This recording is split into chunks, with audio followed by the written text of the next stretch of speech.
दोस्तों, एक चोर जो कि दुनिया की हर ताले को खोल सकता है, लेकिन एक दिन वो घुसता है एक मिलियनर के घर में और वहां उसके साथ कुछ ऐसा होता है जो उसने कभी सपने में भी नहीं सोचा होगा। नीमो नाम का शख्स जो पेशे से एक चोर है, लेकिन वो करता है अपने बॉस के लिए काम। आज उसका काम है एक पेंट हाउस में चोरी करना, जहाँ पे कई सारी कीमती पेंटिंग रखी हुई है, जिसमें से सबसे कीमती पेंटिंग है पूरे $3 मिलियन की, और उसी पेंटिंग को वो चुराने वाला है। अपने प्लान के मुताबिक रात होने पर उस घर में घुसता है जो बेहद ही आलीशान था। चारों तरफ बहुत सी पेंटिंग लगी हुई थी, आर्टिफैक्ट थे जिनकी कीमत लाखों में थी। नीमो एक एक करके सारी पेंटिंग को रखना चालू करता है, लेकिन अभी तक वो सबसे महंगे वाली पेंटिंग नहीं मिली थी, जिसके बारे में वो अपने साथी को वॉकी टॉकी पर बताता है। वो कहता है कि दूसरे कमरे में चेक करो, क्या पता वो वहां पर हो, लेकिन वहां भी उसे कुछ नहीं मिलता और मजबूरन उसे जो कुछ मिला था उसे लेकर वापस आना पड़ेगा। अब उसका साथी उसे गेट का कोड बताता है जो वो डाल तो देता है, लेकिन आखिरी समय पर सिस्टम मैल फंक्शन हो जाता है। इस वजह से पूरे घर का सिस्टम खराब हो गया था और तेज तेज सायरन बजना शुरू हो जाता है। नीमो अपने साथी से बार बार पूछता है कि ये क्या हुआ, लेकिन उसके पास कोई जवाब नहीं था और आखिर में वो कह ही देता है कि मैं अब कुछ नहीं कर सकता हूँ, अब हमारे हाथ में कुछ नहीं है, तुम्हें खुद वहां से बाहर निकलना पड़ेगा। अब नीमो को जेल नहीं जाना था, उसका एक परिवार भी है, लेकिन ये उसे चोरी करने से पहले सोचना चाहिए था। उसे समझ नहीं आ रहा था कि वो क्या करे। अब यहाँ उसे वो सायरन की आवाजें बहुत तंग कर रही होती है, इसलिए वो पहले तो उसे तोड़ता है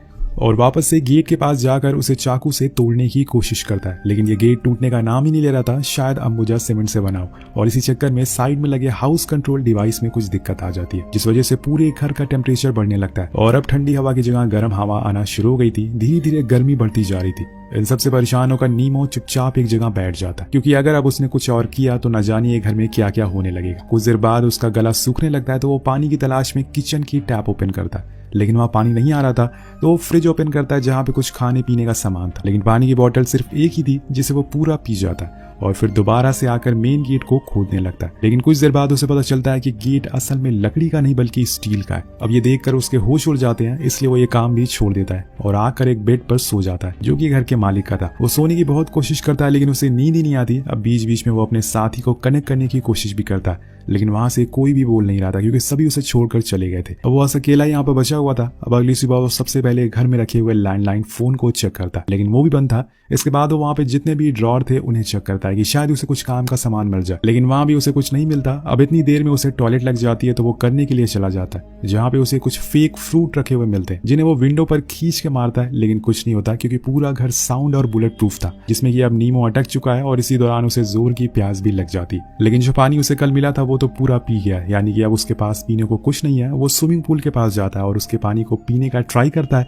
लेकिन अगर वो पानी पीने लायक होता तो स्विमिंग पूल में क्यों होता। नीमो फौरन उसे मुंह से निकाल देता है क्योंकि वो बहुत ही कड़वा था और अब यहाँ उसे पता चलता है कि उसके शरीर से बड़ी गंदी बदबू आ रही है। तो वो उसे पानी से खुद को साफ करता है और इसके बाद वो एक्वेरियम के पानी को पीने का ट्राई करता है, लेकिन वो भी बेकार था। देन वो टैप को ऑन करता है, वो भी कुछ नहीं था। यहाँ नीमो को अब गुस्सा आने लगा था और वो इरिटेट होने लगा था, लेकिन आखिर में उसके दिमाग में फ्रिज आती है जिसमें से वो जमे हुए बर्फ को बाहर निकालता और उसे चूसने लगता है, जिससे उसे थोड़ी तो राहत मिलती है, लेकिन पूरी प्यास नहीं बुझती। कुछ देर बाद वो सारे बर्फ पिघल जाएंगे और तब नीमो क्या करेगा। अब वो घर के सारे फर्नीचर टेबल को लाकर एक जगह पर इकट्ठा कर देता है, क्योंकि उसके दिमाग में एक आइडिया आया था, क्यों ना वो घर की छत पर जाए और वहां से किसी मदद के लिए पुकारे। लेकिन वहां तक पहुंचना इतना आसान नहीं था क्योंकि छत बहुत ही ऊंची थी और इतना सब ट्राई करने के बाद वो एक बार फिर जाकर उसी हाउस कंट्रोल सिस्टम को चेक करता है। अपना खोया हुआ प्यार वापस पाओ, पति पत्नी विवाद, रिश्ता ब्रेकअप, तलाक, खोया प्यार वापस समस्या समाधान, love marriage specialist, intercaste marriage. अपनी सभी प्रेम संबंधी समस्याओं के लिए जल्दी और वास्तविक परिणाम प्राप्त करें। हमारे परीक्षित उपाय को आजमाएं। 100% परिणाम की गारंटी। हमने 10,000 से भी ज्यादा प्रेमी जोड़ियां मिलाई है। क्या पता शायद घर का टेम्परेचर चेंज हो जाए, लेकिन कोई फायदा नहीं था।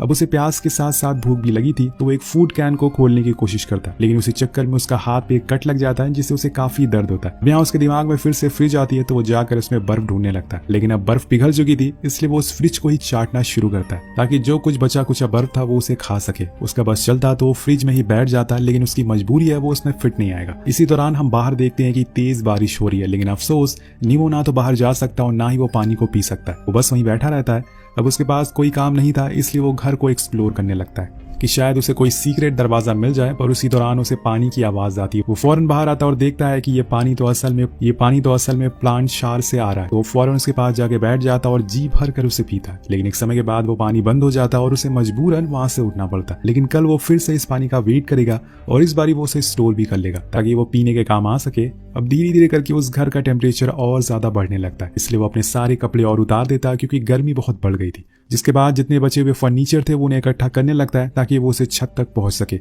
और इस बारी वो ऐसा करने में सफल भी हो जाता है। वो छत को देखकर पता चलता है कि आखिर यहाँ से कैसे बाहर निकला जा सकता है, पर उसके लिए उसे कुछ स्क्रू ड्राइवर की जरूरत पड़ेगी। और इसी दौरान उसकी नजर घर में लगी टीवी पर पड़ती है जहाँ पर सीसीटीवी फुटेज आ रही थी जिसमें एक मेड बाहर झाड़ू लगा रही थी। तो नीमो फौरन कपड़े पहनकर गेट के पास पहुंच जाता और उसे आवाज लगाने लगता है। लेकिन अफसोस उसकी आवाज कोई सुन नहीं पाता क्योंकि उसने हेडफोन लगा रखे थे। वैसे भी वो घर पूरा साउंड प्रूफ है, जो नीमो जितना भी चिल्ला ले उसकी आवाज बाहर नहीं जाने वाली थी, इसलिए वो वापस आकर हताश होकर बैठ जाता है। लेकिन तभी वो कुछ ठंडी हवाएं महसूस करता है जो कि एयर वेंटिलेशन से आ रही थी। दरअसल यहाँ वो देखता है कि हाउस कंट्रोल डिवाइस में अपने आप ही टेम्परेचर चेंज हो गया है, इसलिए अब वो पूरे घर को धीरे धीरे ठंडा होना चालू हो गया था। यहाँ नीमो जी भर के सबसे पहले तो ठंडी हवाओं को महसूस करता है और फिर आराम से उस पूल में नहाता है। इतना टाइम बिताने के बाद उसे अब धीरे धीरे यहाँ पर अच्छा लगने लगा था। उसे शायद ये पता चल गया था कि वो यहाँ से बाहर नहीं निकल सकता है, पर वो फिर भी कोशिश करना नहीं छोड़ता, ऐसा उसका कहना था। वो अगले दिन उन प्लांट शार से इकट्ठा किए हुए पानी को पीता है और ब्रेकफास्ट करता है और थोड़ा सा डांस भी करता है, जिसके बाद वो उस मिलियनर के अलमीरा से उसके कपड़े पहन लेता है। और अगले सीन में हम देखते हैं कि वो ग्लास के जार को तोड़ देता है और उसके दो बड़े बड़े टुकड़ों को एक कपड़े में बांधकर खुद के लिए एक चश्मा बनाता है, जिसे पहनकर वो एक बार फिर छत के करीब जाता है और उसे तोड़ने लगता है ताकि उसकी आंखों में कुछ चला ना जाए। वो बड़ी ही देर तक उस छत पे लगे एक ग्लास को तोड़ने की कोशिश करता है, लेकिन कोई फर्क नहीं पड़ता।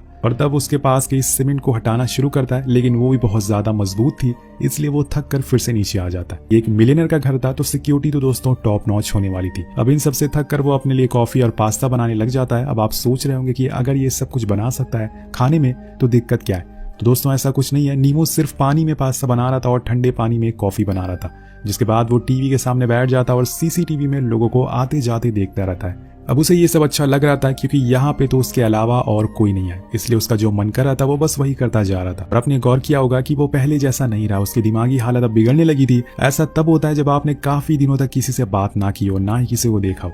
और यहाँ नीमो भी कुछ ऐसा ही हो चुका था। धीरे धीरे अब टेम्परेचर और कम होने लगता और कुछ देर पहले जहाँ वो 10 था अब 8 पर पहुंच चुका था। यानी कि कुछ देर बाद यहाँ पर बर्फ गिरने जैसा माहौल होने वाला है, जो नीमो के लिए मुसीबत बनने वाली है। वो एक बार फिर से ऊपर चढ़ता और छत को तोड़ने में लग जाता है। इस बार वो ग्लास को नहीं बल्कि उसके आसपास की सीमेंट को तोड़ता है, जो कुछ ही देर में काफी टूट भी जाती है। लेकिन अब ठंड बढ़ने की वजह से वो उस डिवाइस के पास जाता है और उसे ठीक करने का भी कोशिश करता है, लेकिन उसे कुछ समझ ही नहीं आ रहा था कि असल में ये काम कैसे करता है। इसके बाद वो फिर से ऊपर चढ़ता है और इस बार उसने उस विंडो के आसपास की सीमेंट को तोड़ दिया था।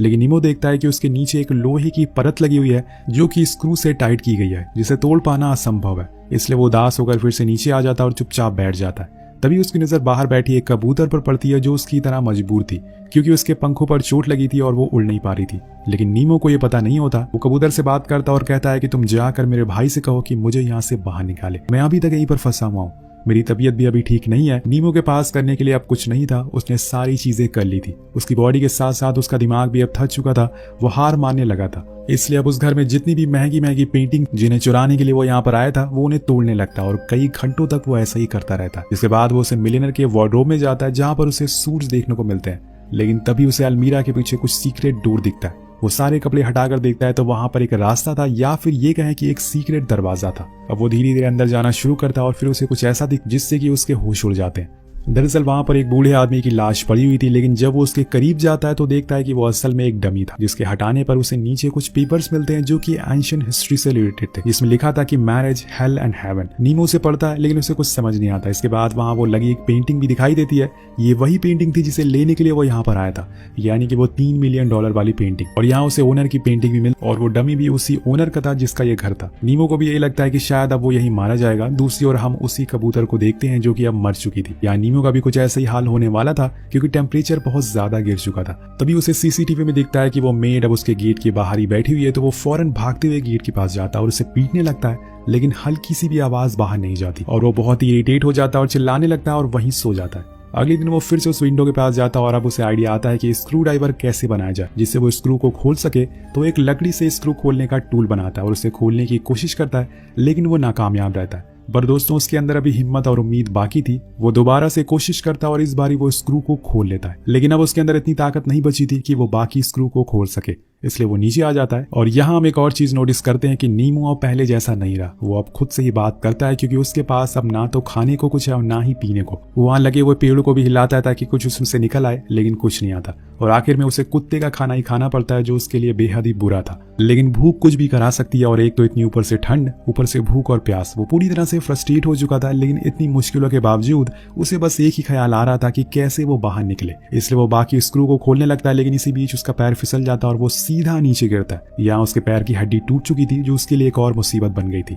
लेकिन तभी उसे वहां एक पेंटिंग दिखाई देती है जिसमें एक आदमी टेप से बंधा हुआ था। उस पेंटिंग को गिरा देता और कहता है कि तुम्हारी दिक्कत मैं समझ सकता हूँ, जाओ, मैंने तुम्हें आजाद कर दिया।